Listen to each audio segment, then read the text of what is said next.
तो बात हम तहरा से कही। हाँ, एक क्या दो तीन चार पाँच जितना मन उतना कहिए ना। गर्मी के लहरा बचल निशा गेहूं में कहीं कि ना कहिए भाई कहीं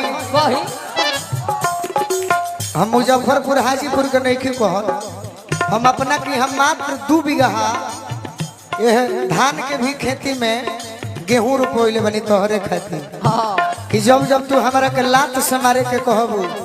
तो हम यह कहो गर्मी के लहरा बचल निशा गेहूं में गर्मी के लहरा बचल निशा गेहूं में अरे मजा ले हूं मैं लजैबू न देहूं मैं मजा ले हूं दिल का मैदान लगल बा मजा ले हूं मैं लजैबू न देहूं देखी रो जे तरी कहनी हम जने हो त हमरा बुझाले कि हमने कही तरी कहलिए कहां भाई अल्लाह गोल कहो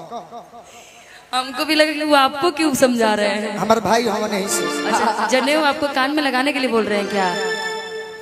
अच्छा अच्छा, वो इतना प्यार वो ऐसा चीज है कि रोका लगा कि सिटिया मार के बोला वाला सरे बिना गवाने के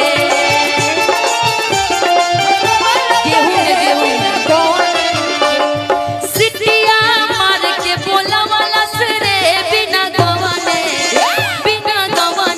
के अब रहरी में चादर बिछावाला सरे बिना गवाने के अब रहरी में चादर बिछावाला सरे बिना गवाने और सुना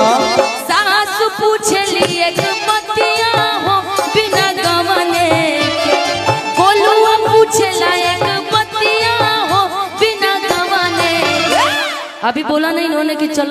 चलो गोरी गेहूं में मजा ही लेहूं में मजा ही देहूं में कुछ ऐसे ही सब मजा ही लेहूं मैं तो गोलुआ पूछला एक मतिया हो बिना गवाने के सास पूछली एक मतिया हो बिना गवाने अब कहाँ पैलू गोदी में होरी लवा हो बिना गवाने के अब कहाँ पैलू गोदी में होरी लवा हो बिना गवाने के नहीं एक भी सुन लीजिए। ये हमारे बिहार का ये झूमर है, आप लोग भी सुने होंगे, घर की औरतें गाती हैं। सासुर और बेटा बड़े जोड़ी के छिनार बिना गवाने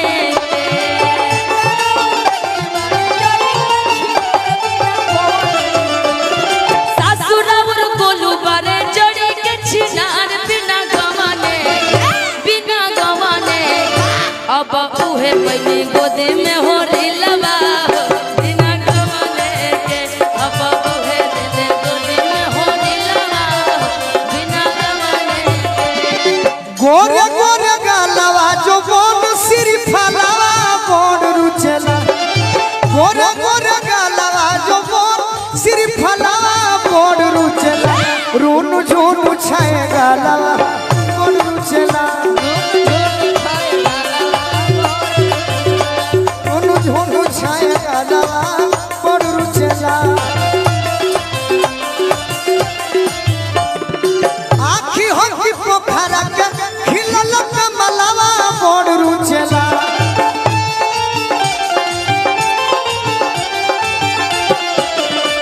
गलवा में मोटर वालवा बोन रुचला गलवा में मोटर वालवा बोन रुचला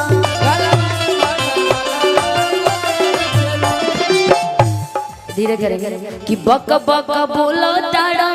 आगे पीछे डोला तारा आ तोहरा ना भेटाई हो मजा सुन गोलू राजा। नया बनौलू हका नहीं, हमारा और आपका जो मुकाबला आने वाला है ना, याद है? खुशी में है हमारा याद नहीं याद है जब आप ये वाला गाना गाए थे, कौन सा इससे पहले जो नहीं कि बक बक बोला तारा आगे पीछे डोला तारा कि बक बक बोला तारा कि आगे पीछे डोला तारा कि तोहरा ना मिली हो मजा सुन गोलू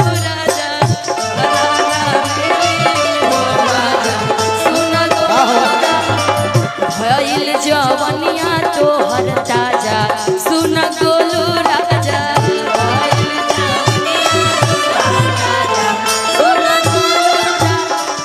अब ना भेटाई तोहरा माजा सुन गोलू